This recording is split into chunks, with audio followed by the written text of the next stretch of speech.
साथियों नमस्कार, आप देख रहे हैं भारत राजधानी एक्सप्रेस न्यूज चैनल, जो आपके अमूल्य समय का हार्दिक स्वागत और उज्जवल भविष्य की शुभकामना करता है, जो आपको अच्छी और सच्ची खबर दिखाता है। बने रहिए हमारे साथ।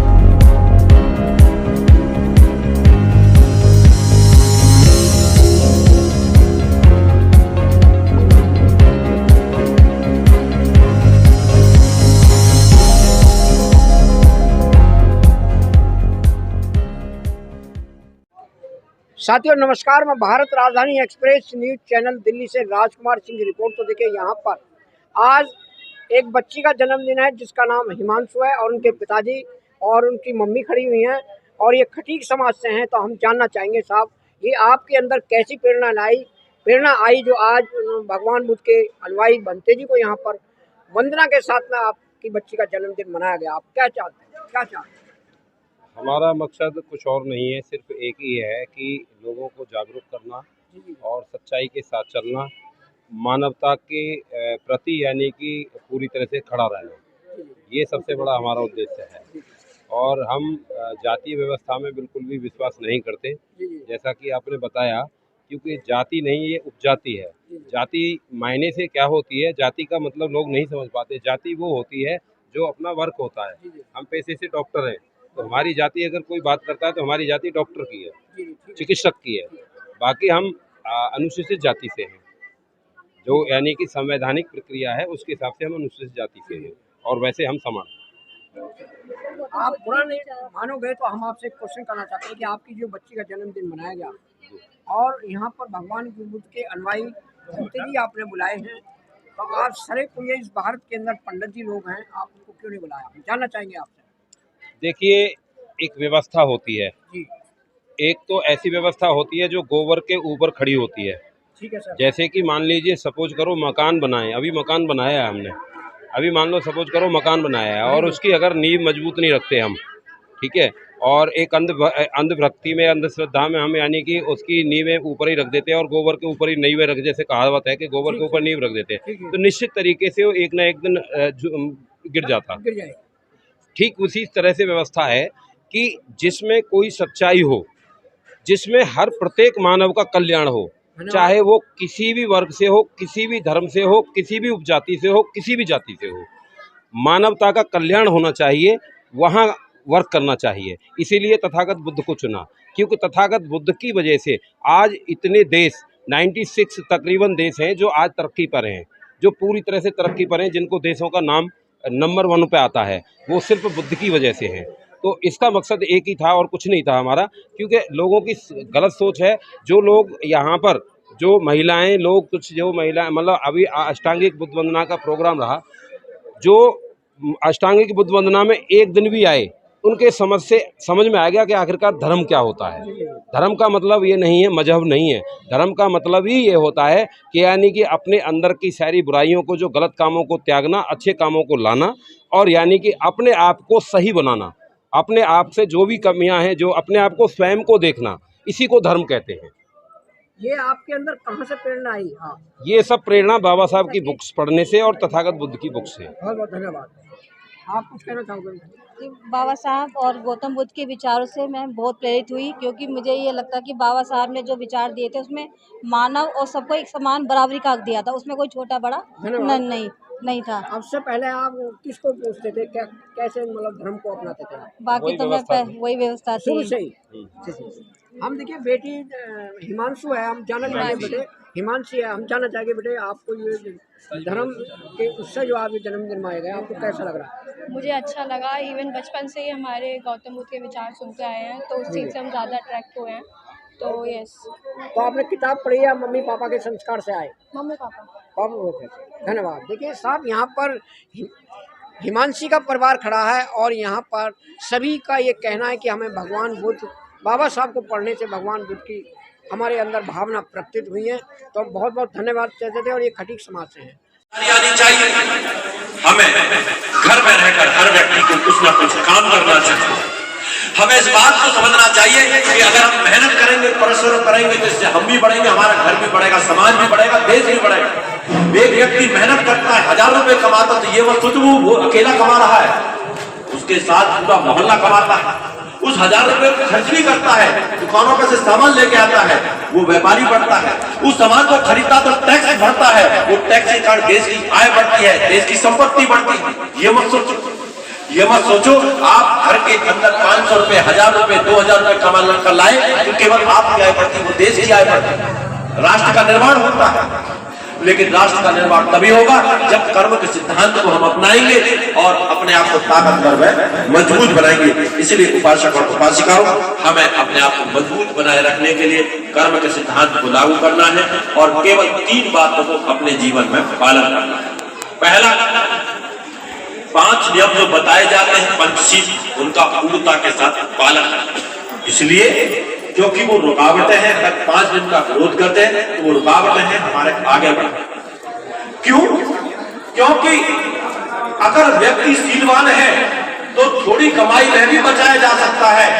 अगर व्यक्ति ऐबों में फंसा हुआ है, शीलवान नहीं है, तो कितना ही कमा लो उतना ही कम है। आपको पता है जिस घर के अंदर लोग शराब पीते हैं, जुआ खेलते हैं, सट्टा खेलते हैं, वो एक ऐसा कुआं बन जाता है जिसमें कितना ही डालो वो कभी भरता ही नहीं। इसलिए उपासक और उपासिकाओं, पहला सिद्धांत जो मैं आपको दे रहा हूं कर्म के सिद्धांत को पूर्ण करने के लिए कि आप पंचशीलों का पालन करें। दूसरा सिद्धांत कि अपने जीवन के जो क्रियाकलाप है, रीति रिवाज है, उनको बदलना सीखें और विज्ञानवादी सोच को अपनाएं।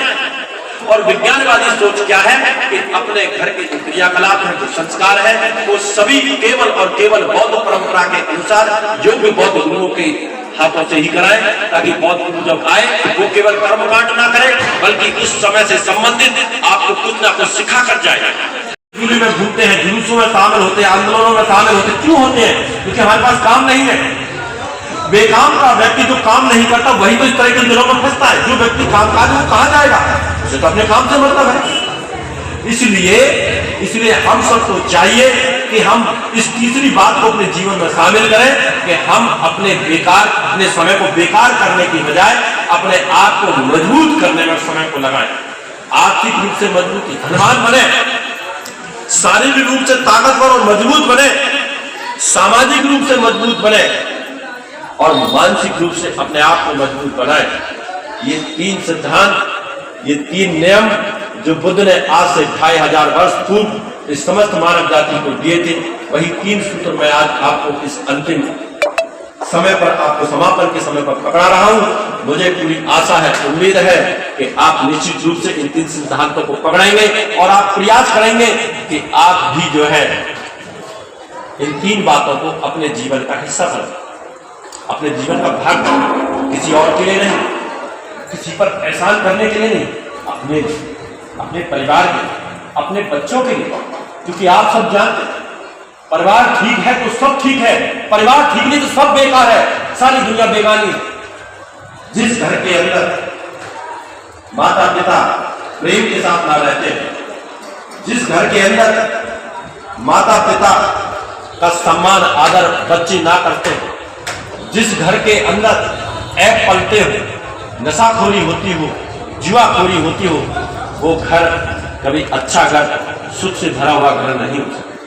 इसलिए हे मेरी माताओं, बहनों, बेटियों, इस बात का ध्यान रखो, भाई और मित्रों, इस बात का ध्यान रखो कि अपने आप को ताकतवर बनाए रखने के लिए मेहनत करो, प्रयास करो, उठ खड़े हो जाओ और त्याग दो उन बेकार की मानसिकताओं को, बेकार की मनोवृत्तियों को जो आपको कायर, कमजोर और आलसी बनाती है, और अपनाओ उन तौर तरीकों को जिन तौर तरीकों को अपनाकर हम ताकतवर, मजबूत और शक्तिशाली बनते हैं। और हमारे शक्तिशाली मजबूत बनने से हमारा समाज, हमारा देश, हमारी सरकार भी ताकतवर और मजबूत बनती है। केवल सरकार पर ठीकरा फोड़ने से कुछ नहीं होगा, केवल नेता पर ठीकरा फोड़ने से कुछ नहीं होगा। सरकार और नेता वो भी बाहर से नहीं, हमारे बीच से ही होते हैं। इसलिए जैसी जनता होती है वैसी सरकार, वैसे ही नेता होते हैं। इसलिए अगर हम ठीक हो जाएं, हम ताकतवर हो जाएं, हम मजबूत हो जाएं, तो देश, सरकार सब अपने आप ठीक हो सकता है। ये बात अपने मन मस्तिष्क में बैठा कर लेके जाए और अपने जीवन का हिस्सा बनाए। आप सबने इस कथा के समापन पर मेरी बात को ध्यान से सुना, आप सबका बहुत बहुत धन्यवाद। अब हम यहाँ से आप सबके लिए भगवान बुद्ध के समक्ष मंगल कामनाएं, आशीर्वाद कामना करेंगे। क्योंकि बुद्ध क्या कहते हैं बुद्ध कहते हैं मंगल कामनाएं और आशीर्वाद कामना में बहुत ताकत होती है, बहुत पावर होती है। हम जैसा सोचते हैं, जैसा विचार करते हैं, वैसे ही हम बन जाते हैं। इसलिए थोड़े थोड़े आगे हो जाएं और थोड़े इकट्ठे हो जाएं और भगवान बुद्ध के समक्ष हाथ जोड़कर जाओ। योग्य माता पिता की यही पहचान होती है, जो अपने बच्चों को भी सद्धर्म के संपर्क में रखते हैं और उनके आसपास का जो माहौल होता है उसे सुधारने का भी प्रयास करते हैं। इसीलिए पिछले 7 दिनों से और आज 8वां दिन है, इस कथा का इन्होंने आयोजन किया। अपने और जो काम थे वो सब काम एक साइड में रखे, पूरी साल भर करेंगे, जीवन भर करेंगे, लेकिन ऐसी व्यवस्था की जहां से मनुष्यों को, लोगों को विज्ञान व्यापी सोच दी जा सके, जहां से किसी एक के जीवन में परिवर्तन आ सके। अगर एक के जीवन में भी बदलाव आया तो उनकी मेहनत बहुत सार्थक होगी, बहुत अच्छी होगी। इसलिए भगवान बुद्ध जो पहला 3 सूत्र दिए थे मैंने आपको, पहला पंचशीलों का पालन करें, तो कहा कि कुछ नए लोग हैं, उन्हें पता नहीं शीलों के बारे में। वही शील जो गुरुजी ने आगे आगे दिए थे और आप सब सुन रहे थे, उनके पीछे पीछे बोल रहे थे। पाणाति पाता वेरमणि सिक्खापदं समादयामि, मैं मन, वाणी और शरीर से ऐसा कोई कर्म नहीं करूंगा जिससे किसी जीव को किसी प्रकार का कष्ट तकलीफ होती हो, ऐसा कोई भी कर्म ना करें।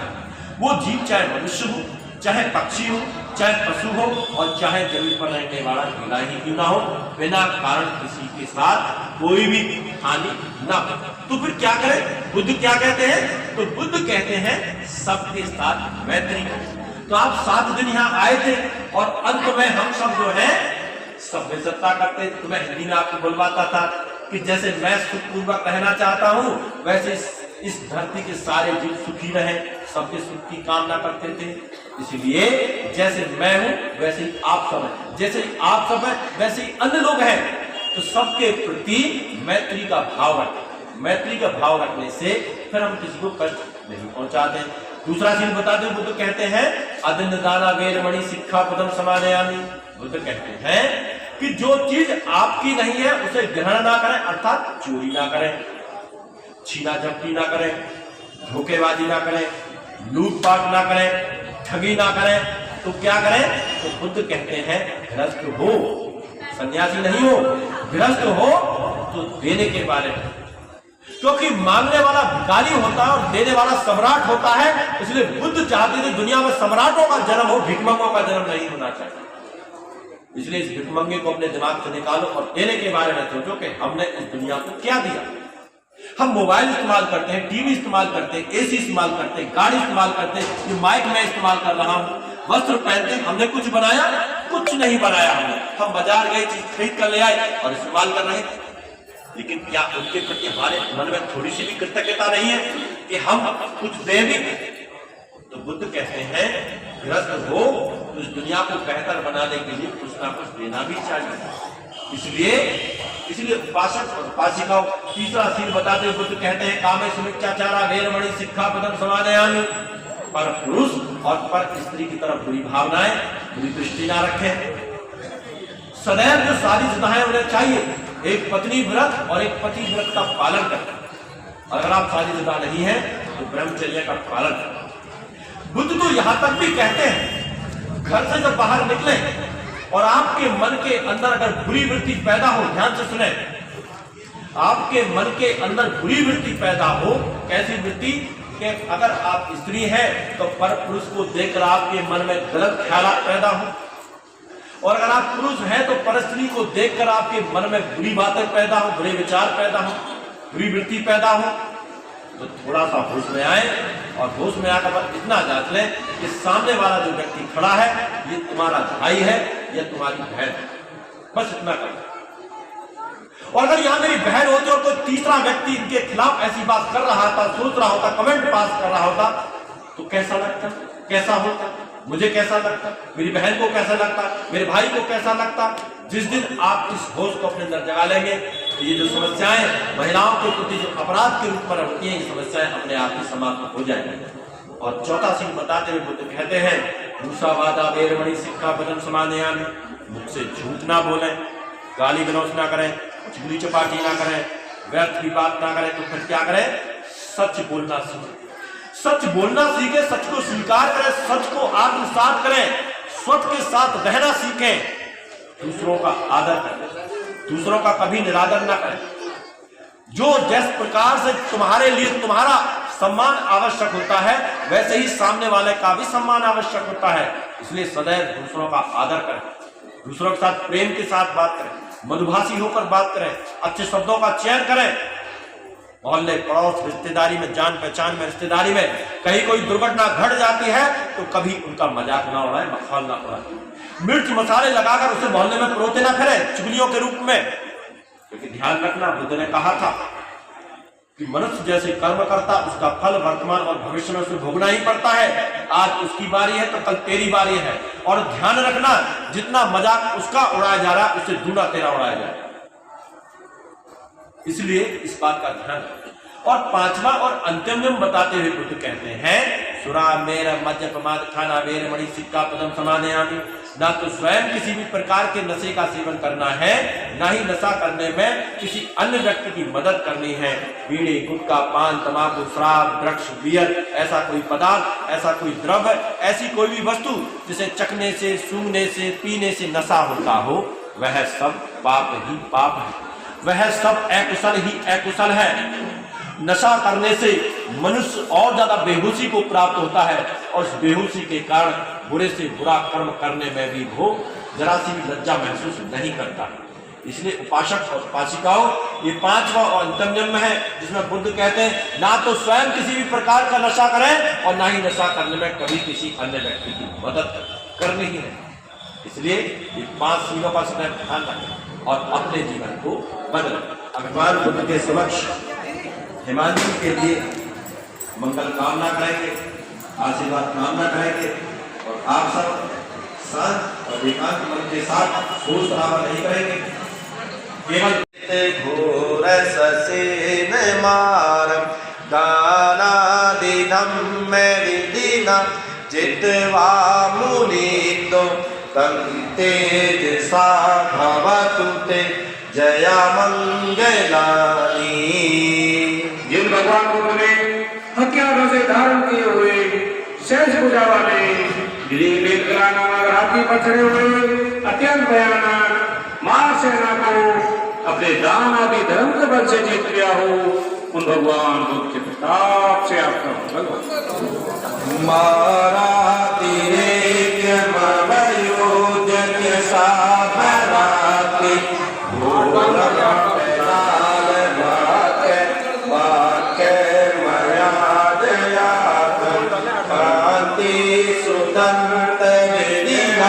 जित्वा मुनीन्दो तं तेजसा भवतु ते जया मंगलानी।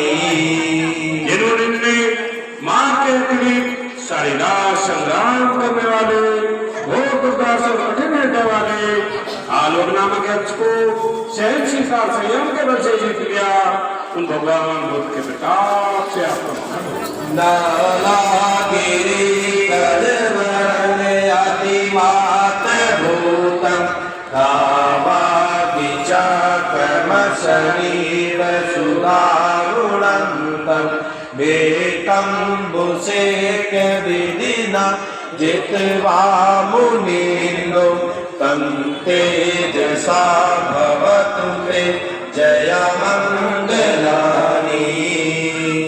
इन्होंने धावती चक्र और विद्युत के संसार अत्यंत मनोरमा नालागिरी नामक हाथी को मैत्री रूपी जल की वर्षा करके जीत लिया हो, उन भगवान बुद्ध के प्रताप से दौड़ने वाले भयानक अंगुलीमाल को अपनी रिद्धि के बल से जीत लिया हो, उन भगवान बुद्ध के प्रताप से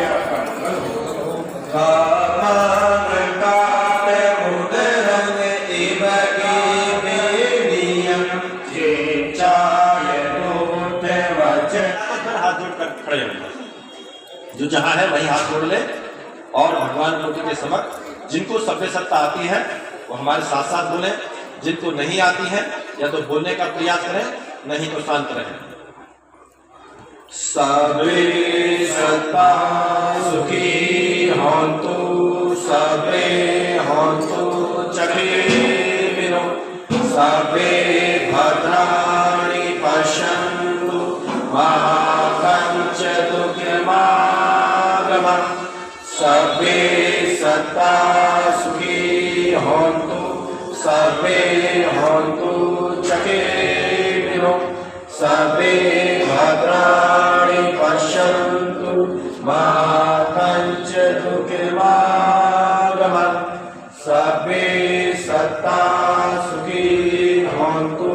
सर्वे होन्तु सुखिनो। साधु। सभी एक बार भगवान बुद्ध को नमन करें।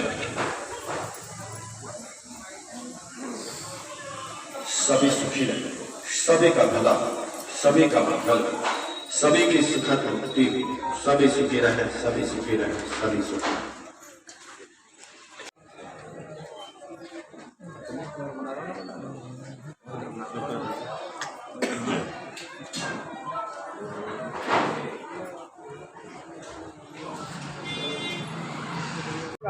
साथियों नमस्कार, मैं भारत राजधानी एक्सप्रेस न्यूज चैनल दिल्ली से राजकुमार सिंह की रिपोर्ट। तो देखिए आज यहाँ पर दिल्ली के अंदर ये कौन सी कॉलोनी है सर? ये शहीद भगत सिंह कॉलोनी के अंदर आज खटीक समाज यहाँ पर बैठा हुआ है और एक बच्ची है उनके पास, हिमांशु झा, उसका जन्मदिन है और गृह प्रवेश भी है। तो हम जानना चाहेंगे साहब, ये आज जो प्रोग्राम किया है कि आप भगवान बुद्ध की वंदना से शुरू किया है, तो आपको यहाँ पर बनते जी आए हुए हैं, तो आपने ऐसा क्या सोचा, कहाँ से प्रेरणा मिली कि बच्ची का जन्मदिन आज खटीक समाज में भगवान बुद्ध के अनुयायी आप कर रहे हैं, ये कहाँ से प्रेरणा मिली आपको? अच्छा, प्रेरणा वो हमें तो जो है वो राजनीतिक बताऊं या वैसे बताइए। राजनीतिक ऐसा है, पहले तो इन्होंने पंचशील दिए थे, पंचशीलों से सारी हमें जानकारी हुई, उसी के तहत हम चल रहे हैं। साहब आप भंते जी बुलाए हैं, तो समाज में सर्वप्रिय आज पंडित जी हैं, आपने पंडित जी को क्यों नहीं बुलाया? पंडित तो अंधविश्वास और अंधविश्वास के अलावा उनके पंडितों के पास है क्या? वो तो बहुत उच्च कोटि के हाँ। साधु संत है साहब पंडित जी। तो पंडित जी साधु संकोट कहाँ है, पत्थर में प्राण डालते हैं वो तो। पत्थर में प्राण डालते हैं? हाँ। कैसे डालते हैं? और इनके माँ बाप क्यों मर जाते हैं, फिर उनमें प्राण क्यों नहीं डालते हैं, ये पत्थरों में प्राण डालते हैं। धन्यवाद साहब, आप कुछ कहना चाहोगे? बोलो, पूछो आप। हाँ जी, जो आज पंडित समाज सर्वप्रिय है पूरे भारत के अंदर, हर आदमी हर समाज उनको बुला रहा है, आज बनते जी यहाँ पर खटीक समाज में आए हुए हैं, ये कैसे बदलाव हो रहा है? ये बड़े संघर्षों के बाद जी जी बड़ी संघर्षों के बाद एक बाबा साहब डॉक्टर बी आर अम्बेडकर की क्रांति के कारण जी जी। जब सबसे पहले 1856 में जब बाबा साहब ने कहा था मैं हिंदू धर्म में पैदा हुआ हूँ, दूर हो जाओ। मैं हिंदू धर्म में पैदा हुआ हूँ लेकिन हिंदू धर्म में मरूंगा नहीं। उन्होंने ये सारी अपने महापुरुषों से ज्योतिबा फुले हुए, गुरु रामनाथ स्वामी हुए, ये सारे गुरुओं से प्रेरणा लेके आगे बढ़े थे। उसी के तहत हम क्षेत्र में बहुजन समाज का मतलब किसी एक दलित बिरादरी से नहीं, बहुजन समाज का मतलब बहुत सारे समाजों में जो अनुसूचित जाति की जाति है, 65 जातियाँ, उन जातियों में खटीक समाज की जाति भी आती है। जाटो समाज के समाज के बाद एक जाति खटीक भी आती है और इनमें ये वंदना कराना, ये भगवान गौतम बुद्ध का में आना, ये बहुत बड़ा परिवर्तन है और ये बहुत दूरदर्शी विचार सोच है कि ये समाज हमारा अब जो जैसे शिक्षित होता जा रहा है, ये जो है शिक्षित हो रहा है तो आगे बढ़ेगा और मिशन मूवमेंट आगे बढ़ेगा और एक दिन हम इस देश के मूल निवासी राजा थे और राज करेंगे। अंधविश्वास पाखंडवाद को छोड़कर इधर आदमी आ रहा है, ये शिक्षा की देन है। और बाबा साहब ने ये कहा था कि जो शिक्षा है वो शेरनी का दूध है, जो पिएगा वो धाड़ेगा। तो ये वो दौड़ने की ताकत है कि नहीं, ऐसी गलियों में सर्व समाज के लोग रहते हैं, कोई हिम्मत नहीं करता लोग कि भाई हम वंदना करा दें। क्यों कि पंडित जी का घर बराबर में है या चौधरी का घर बराबर में, ये कोई एल बेल करा सकता है जो हिम्मतदार होगा, जो इस बच्चा को लेना था। इसके लिए हम उनको जय भीम साधुवाद बोलते हैं मतेला जी को, जिन्होंने इसे एक शुभ काम किया।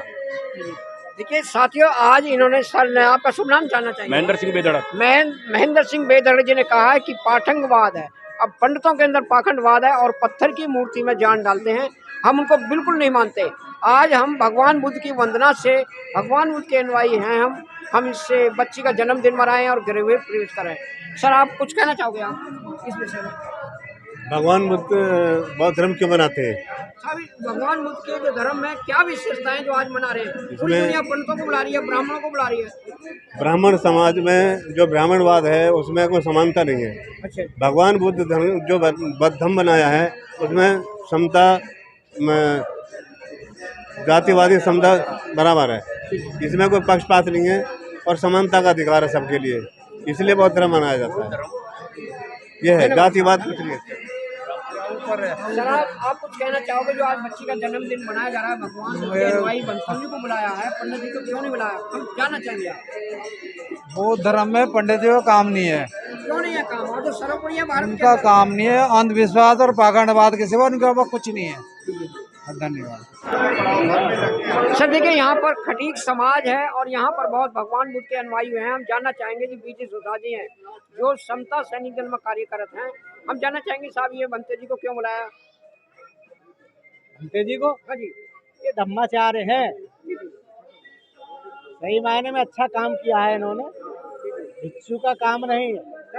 भिक्षु के अंदर हाँ पंडित जी को क्यों नहीं बुलाया, वो सर्वोपरि है भारत के अंदर। क्या पंडित जी को नहीं, पंडित जी को नहीं, अच्छा क्यों नहीं।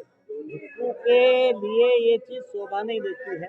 अच्छा जी, ये अच्छा कार्य किया है। बुद्ध के धम्म में बौद्धाचार्य धम्माचारी होने चाहिए, उन्हीं को संस्कार करना चाहिए। और मैं डॉक्टर साहब को जिन्होंने जो पंचशील चिकित्सालय और उनके परिवार में एक बच्चे का भी जन्मदिन है, मैं उसकी हार्दिक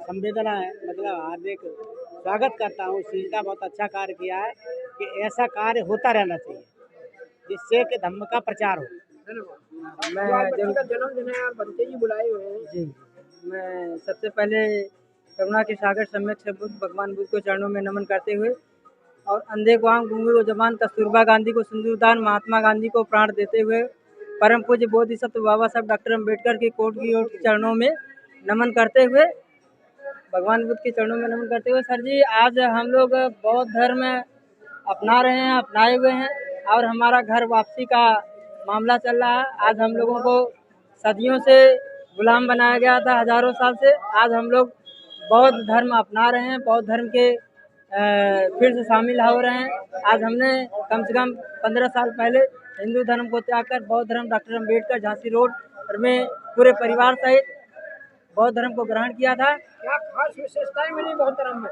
सर जी इसमें समता समानता न्याय बंधुत्व की भावना है, इसमें ऊंच नीच की भावना नहीं है, इसमें पाखंडवाद नहीं है, इसमें अंधविश्वास नहीं है, सबको समान माना जाता है, सबको समान माना जाता है, सबको सम्मान दिया जाता है, इसमें कोई ऊंच नीच की भावना नहीं है। बाबा साहब अम्बेडकर ने 21 साल रिसर्च किया, दुनिया के सबसे बड़े रिसर्च बाबा साहब से विद्वान कोई है नहीं, रिसर्च किए और उनको सबसे अच्छा बौद्ध धर्म अच्छा लगा, इसलिए उन्होंने हिंदू धर्म त्याग कर 14 अक्टूबर। मैं बौद्ध हूँ, मैं वैसे जाटो समाज से हूँ, लेकिन हिंदू धर्म को त्याग कर बौद्ध धर्म ग्रहण किया हूँ सर जी, आज के 15 साल पहले। तो इसलिए सर बाबा साहब अम्बेडकर ने 21 साल रिसर्च करने के बाद, सारे धर्मों के रिसर्च करने के बाद हिंदू धर्म को त्यागा और 14 अक्टूबर 1956 में 5 लाख अनुयायियों के साथ पावन भूमि नागपुर की धरती पर हिंदू धर्म को त्याग कर बौद्ध धर्म अपनाए। और इसी क्रम में हम लोग बाबा साहब के सपनों का भारत बनाने के लिए हम लोग बौद्ध धर्म अपना रहे हैं, बौद्ध धर्म की प्रणाली में काम कर रहे हैं। अपने घर में हम सारे संस्कार बौद्ध धर्म से करते हैं, बिटिया की शादी, और जो रिश्तेदार किया मैंने विपक्ष का लड़का ढूंढा वो पूरा बौद्ध परिवार है। इसलिए मैं बाबा साहब के कृतज्ञ हैं, अपने अंतिम सांस तक बाबा साहब के सपनों का भारत बनाने के लिए काम करते रहेंगे। धन्यवाद। ये जो आज ये खटीक समाज है, हमें बड़ी खुशी है कि खटीक समाज भगवान बुद्ध के अनुयायी बंते जी को बुला करके गृह प्रवेश कराया है और बच्ची का जन्मदिन मनाया है। कभी ऐसा कभी सोचा नहीं था। ये कैसे मतलब प्रेरणा जागी है खटीक समाज के अंदर कि भगवान बुद्ध को और बाबा साहब को मानने वाले। तथागत भगवान गौतम बुद्ध की असीम कृपा हमारे ऊपर, सबके ऊपर बनी रहे।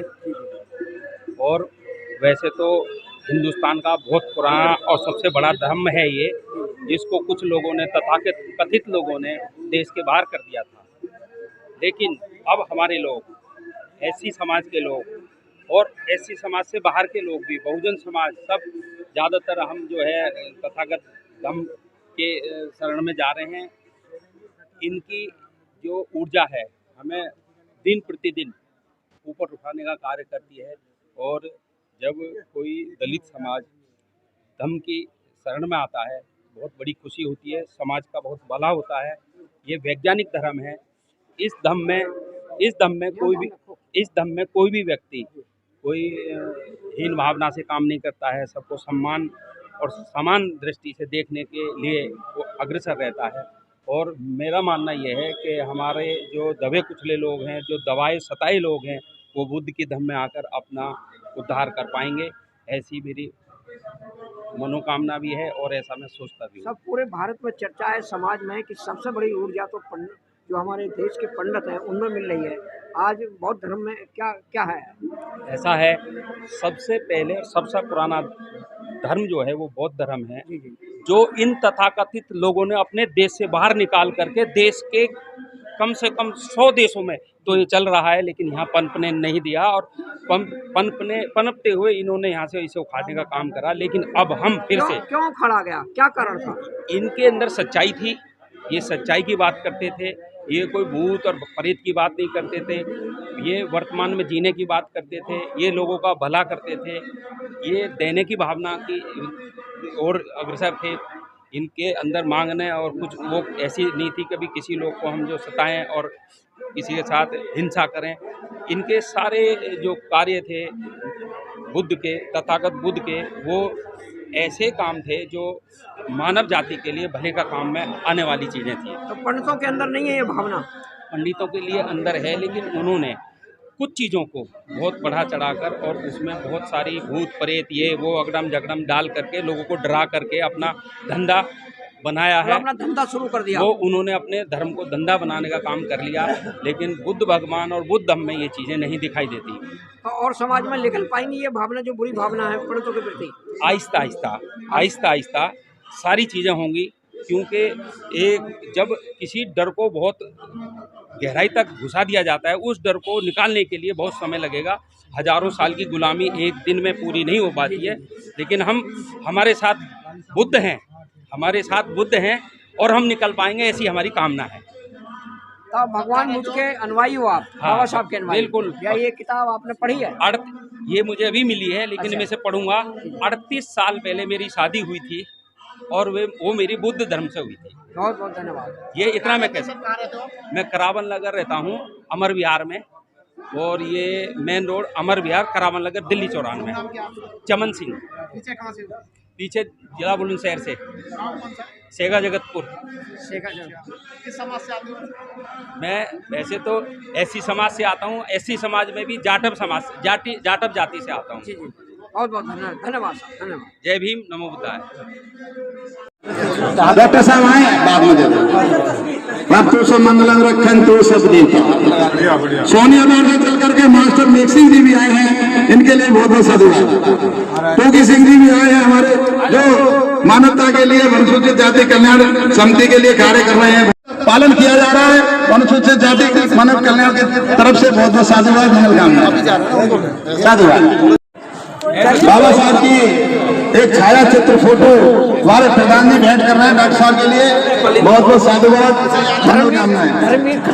धर्मवीर जी प्रधान जी कोई दिक्कत नहीं। और हमारे बीच में हमारे बड़े भाई साहब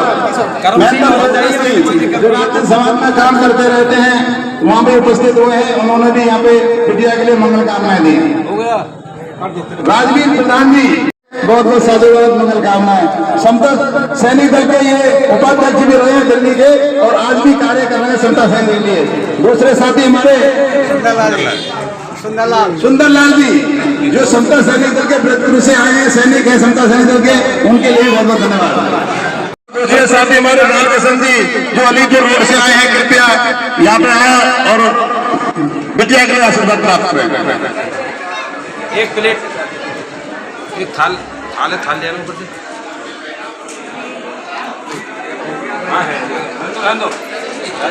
वेद प्रकाश जी से निवेदन है कि अपनी टीम को लेकर के आए और थोड़ा फोटोग्राफी कराएं। आ जाओ। वेद प्रकाश साधुवाद इनकी मंगल काम। अरे भैया कैसा जीवन संगनी हर काम में। रजनी सूर्यवंशी जी शिव बिहार से बहुत बहुत के शागिर्द तथागत गौतम बुद्ध, बाबा साहब भीमराव अम्बेडकर, जितने भी महापुरुष हैं सबके चरणों में नमन करते हुए, और जितने भी महापुरुष आए हुए, जितने भी नारी शक्ति, जितने रिलेशन वाले जो आए हैं, सबको मेरा अभिनंदन और स्वागत है सभी का। साथियों, हम जब भी कोई जन्मदिन या कोई गृह प्रवेश करते हैं या हम शादी या एनिवर्सरी मनाते हैं, तो हम आजाद घूम रहे हैं, आजादी के तौर पर हम मना रहे हैं। लेकिन ये आजादी कहां से आई, ये आजादी किसने दिलाई, ये आजादी महसूस कैसे कर रहे हैं हम। ये आजादी भगत सिंह, राजगुरु सुखदेव, बाबा साहब भीमराव अम्बेडकर की वजह से आई है। और हम उनको भूल जाते हैं, हम कथा कराते हैं और वैष्णो देवी जाते हैं। खोलो इसको, क्या है इसमें आदमी आएगा घर पे,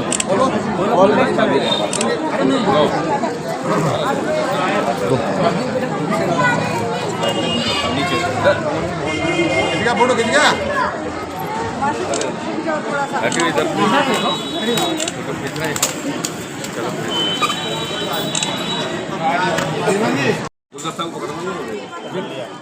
फोटो खींचो जी, चल रहा है भैया। मेरा मेरा आए थे कहाँ पर हमारे साथ मीडिया वाले कहाँ खड़े हैं, मीडिया वाले हमारे साथ भैया। सर का फोटो भी खींच दो, बहुत बढ़िया। हाँ नहीं रहा, शरीर ज्यादा भारी है किसका? थोड़ा सा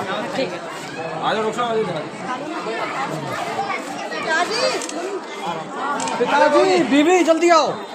मम्मी मम्मी और पिताजी कहाँ है? बीबी और पिताजी उस जमाने में नहीं खींचे करे फोटो, खींचते हैं फोटो, जमाना बदल गया। आ जाओ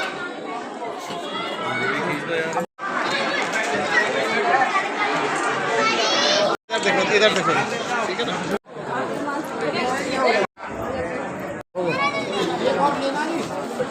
हाँ जी बिल्कुल, ये लो।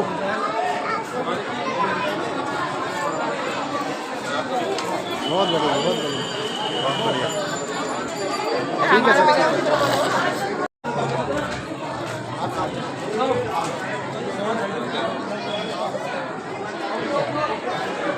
ठीक है।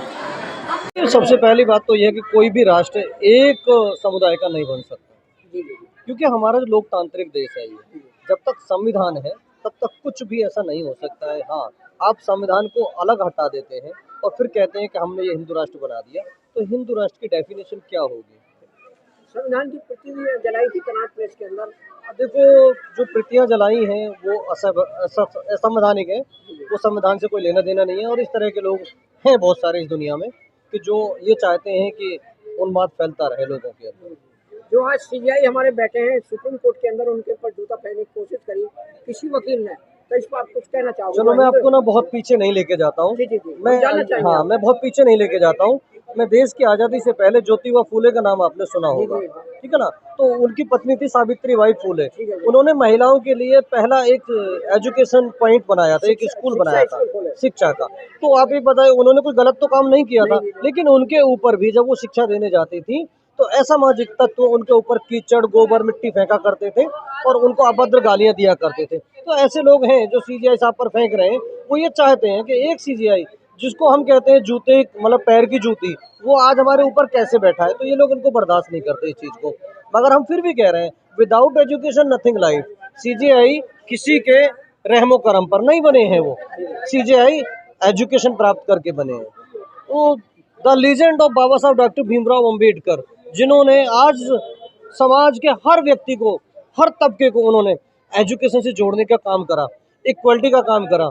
अभी मैंने आपसे बोला था, विदाउट इक्वलिटी के हम लाइफ को नहीं जी सकते, हमें जिंदगी को सबसे पहली बात आपको बताना चाहूँगा कि जिसको आज दलित समाज बोला जा रहा है, मैं आपको बता दूं कि धर्म के अंदर 4 हमारे वर्णों में विभाजन किया था।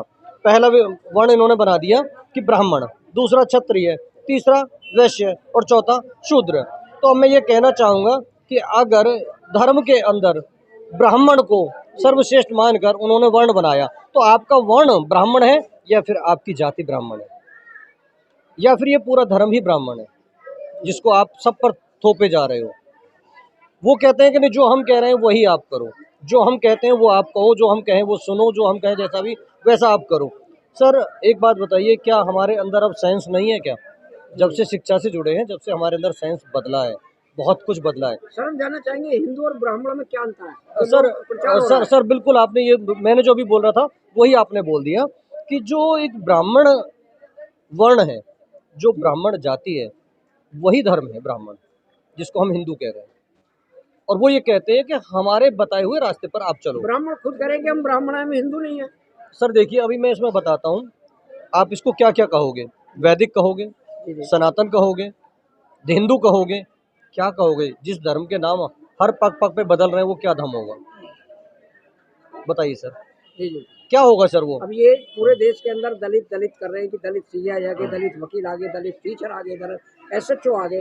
दलित का अर्थ क्या है, हम जानना हाँ चाहेंगे। बिल्कुल, जिसको हमेशा दला गया हो, जिसको कुचला गया हो, ठीक सर, ठीक है ना, वही दलित है। चाहे वो ब्राह्मणों में हो, चाहे वो ठाकुरों में हो, चाहे वो बनिया में, जिसकी आवाज कभी उठाई नहीं जाती है। सच्चाई तो ये दलित की डेफिनेशन ये है। लेकिन अब यहाँ पर कुछ उल्टा देखा जा रहा है, जातियों में दलित ढूंढा जा रहा है। जी जी जी जातियों में दलित को ढूंढा जा रहा है कि इसकी जाति क्या है, कि इसकी जाति ये है, तो ये दलित है। ठीक है, उसमें जो वर्ण है हमारे, जो हमको शूद्र समाज कहा गया है, अगर जिस दिन शूद्र समाज एक हो गया नहीं, हो तो जा रहा है, अब हो रहा है, चल रहा है, लेकिन कहीं ना कहीं हम संगठनों के नाम पर और पार्टियों के नाम पर हमारा विभाजन है।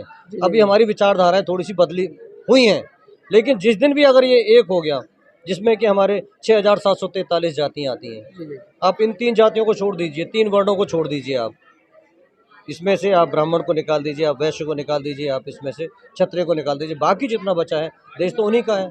और मैं एक बात और कहूँगा, हमको आरक्षण के बदौलत हम यहाँ तक पहुँच गए, एजुकेशन हमने प्राप्त कर ली। आज ये रिजर्वेशन को ख़त्म करना चाहते हैं। हम कहते हैं कि आप रिजर्वेशन को जीवन भर ख़त्म कर ही नहीं सकते, क्योंकि 50% से ज़्यादा रिजर्वेशन पे तो तुम बैठे हो। उसके बाद हमारा विभाजन होने के बाद हमें मिल रहा है। एक इसमें सबसे बड़ा राड है, आरक्षण खत्म हो जाएगा, 2 मिनट में खत्म हो जाएगा। ये जो जितने भी 3 जो वर्ग हैं, इन 3 वर्गों को 100% आरक्षण दे दो, 100% दे दो। ये कितने परसेंट है? ये लोग 15% है, 18% है, 20% मान लो, तो 100% इनको आरक्षण दे दो। बाकी का जो बचा वो सब हमारा ही तो 80%, हम अपने हिसाब से बांट लेंगे। और जिस वक्त हमारी भागीदारी संसद के अंदर, पार्लियामेंट के अंदर जब हमारी 80 और 85% पहुंच जाएगी, शासक तो हम ही है इस देश के। फिर सब 85% बता रहे हैं, लेकिन 85% हमें नहीं दिख रहा है कि 3% ब्राह्मण राज कर रहा है। सर उसका रीजन है ना, मानसिकता गुलामी है। डॉक्टर उदित राज का नाम सुना होगा आपने, आज वो सड़क पर पटक के फेंक दिया, उसका सामान कल से पड़ा है वहाँ पर। हम इतने मानसिक गुलाम हैं कि अभी हम संगठनों में और जातियों में बटकर उस आदमी के साथ नहीं खड़े हो रहे। क्यों नहीं खड़े हो रहे? कि भाई वो दूसरी पार्टी में जुड़ा हुआ है, इस वजह से। तो अब ये जो उनके खिलाफ बोलेगा, जो सच्चाई की बात करेगा, उसको कुचला जाएगा। वही तो दलित हो गया, जिसको दला जा रहा है।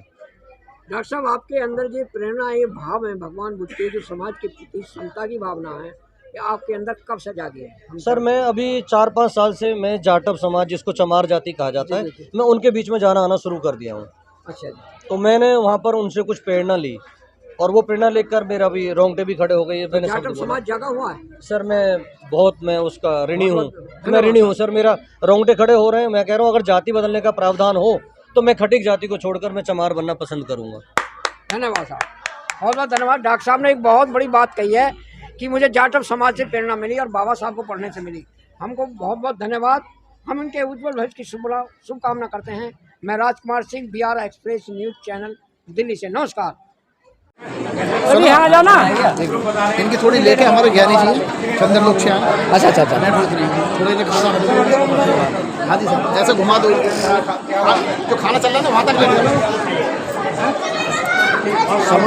क्या है सब आपसे जानना चाहेंगे। आप बच्ची के जन्मदिन में आए हो, ये समण संघ है क्या, हम जानना चाहेंगे आपसे।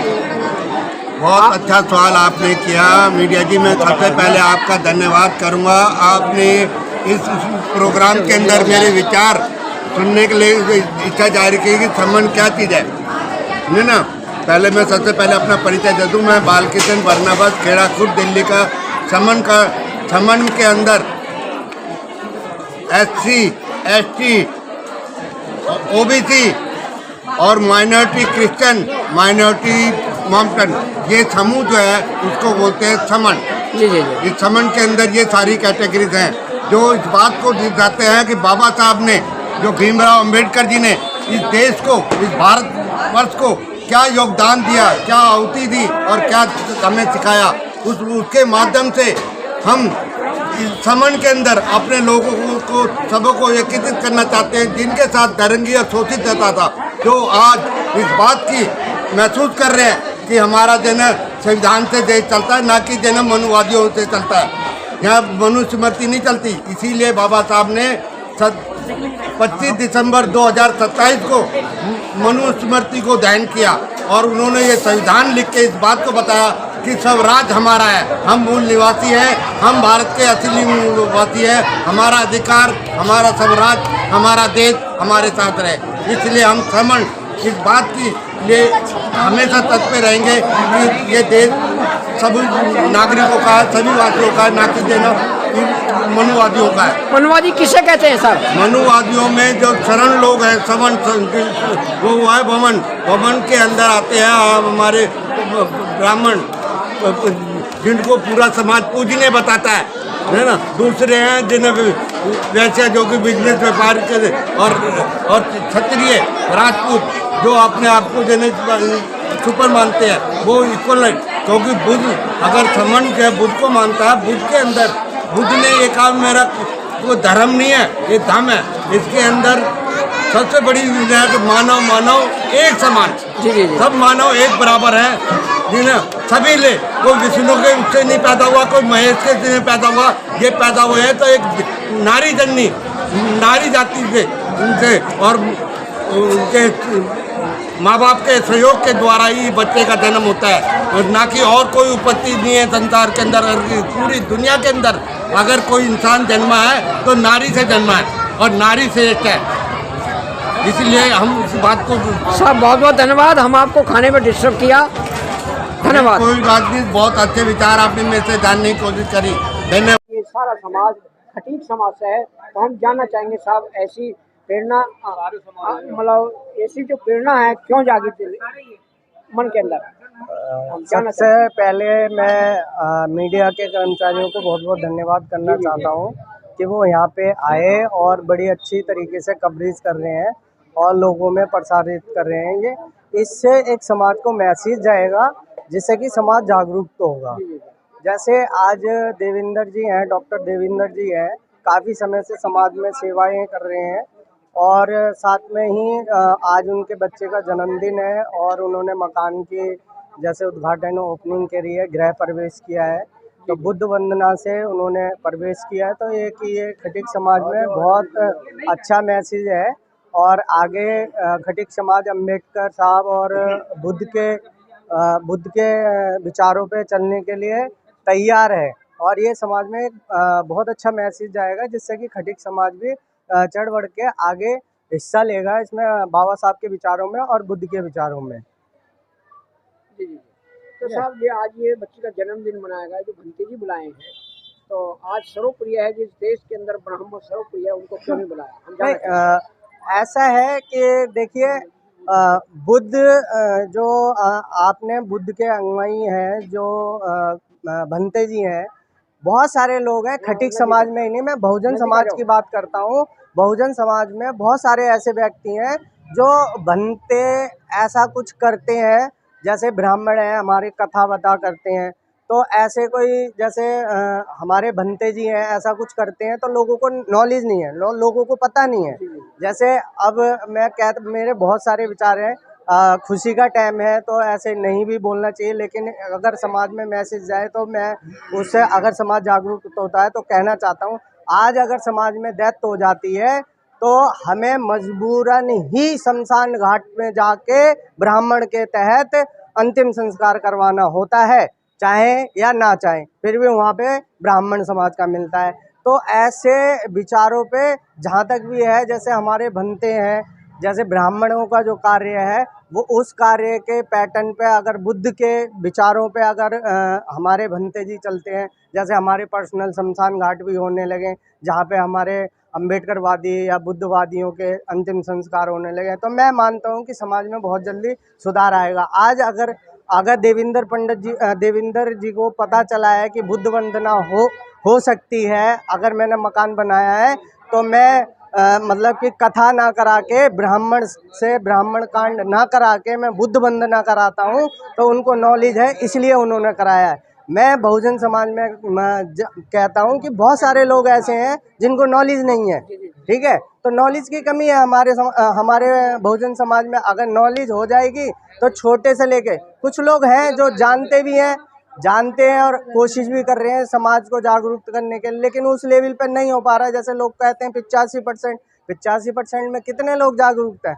15% भी जागरूक नहीं है। अगर 15% है भी तो वो सही से लोगों को जगाने का काम कर रहे हैं, लेकिन जगा नहीं पा रहे हैं, है ना। तो ये कहीं ना कहीं एक बहुत बड़ी चुनौती है। अगर हम छोटे छोटे ऐसे प्रोग्रामों से सीखेंगे और आगे बढ़ेंगे तो बहुत अच्छी तरीके से समाज जागरूक होगा। और इस तरह आज देवेंद्र जी ने कराया, कल को मैं कराऊंगा, परसों समाज का कोई और व्यक्ति कराएगा। तो हमें तो एक शुभ कार्य है, तो बुद्ध वंदना से हमने किया है अपने मकान का उद्घाटन या बच्चे का जन्मदिन में, है ना। तो बहुत अच्छा है, इसी तरीके से समाज जागरूक होगा।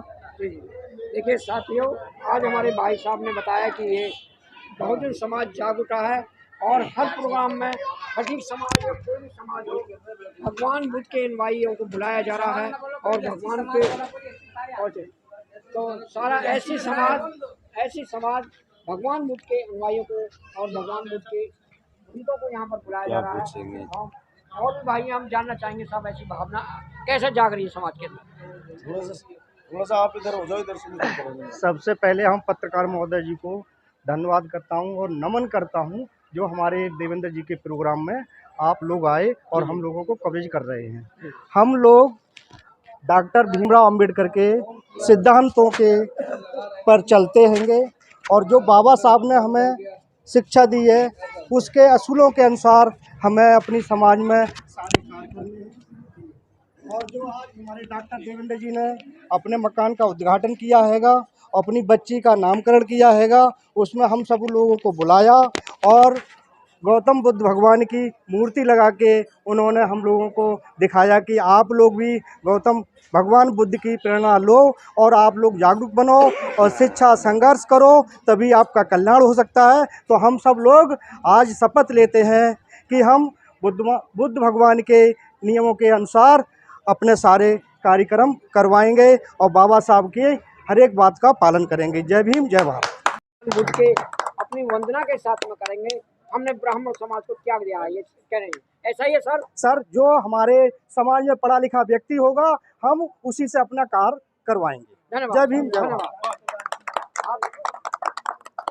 साहब आप कुछ कहना चाहोगे आप आज के प्रोग्राम के विषय के बारे में? आज के प्रोग्राम में सबसे पहले तो देवेंद्र डॉक्टर साहब उनकी पुत्री के लिए आशीर्वाद है। उन्होंने एक बहुत बड़ा प्रोग्राम ऐसा किया है जो समाज की जागृति के लिए, जो बुद्ध की प्रतिमा रख के बुद्ध के रास्ते पर चलकर हम लोगों को बताया है कि आपको चलना चाहिए। अभी थोड़ी देर पहले बात हो रही थी कि भाई हमारे समाज में जागृति केवल 15% आदमियों को है। ये सही बात है। और ऐसे प्रोग्राम होने के बाद हम लोगों को भंते जी द्वारा अपने अतीत के बारे में मालूम होगा और अतीत को जानने के बाद ही आदमी अपना वर्तमान बना सकता है। इसलिए जब तक हमें अपना अतीत नहीं पता तब तक हम अपना वर्तमान नहीं बना सकते।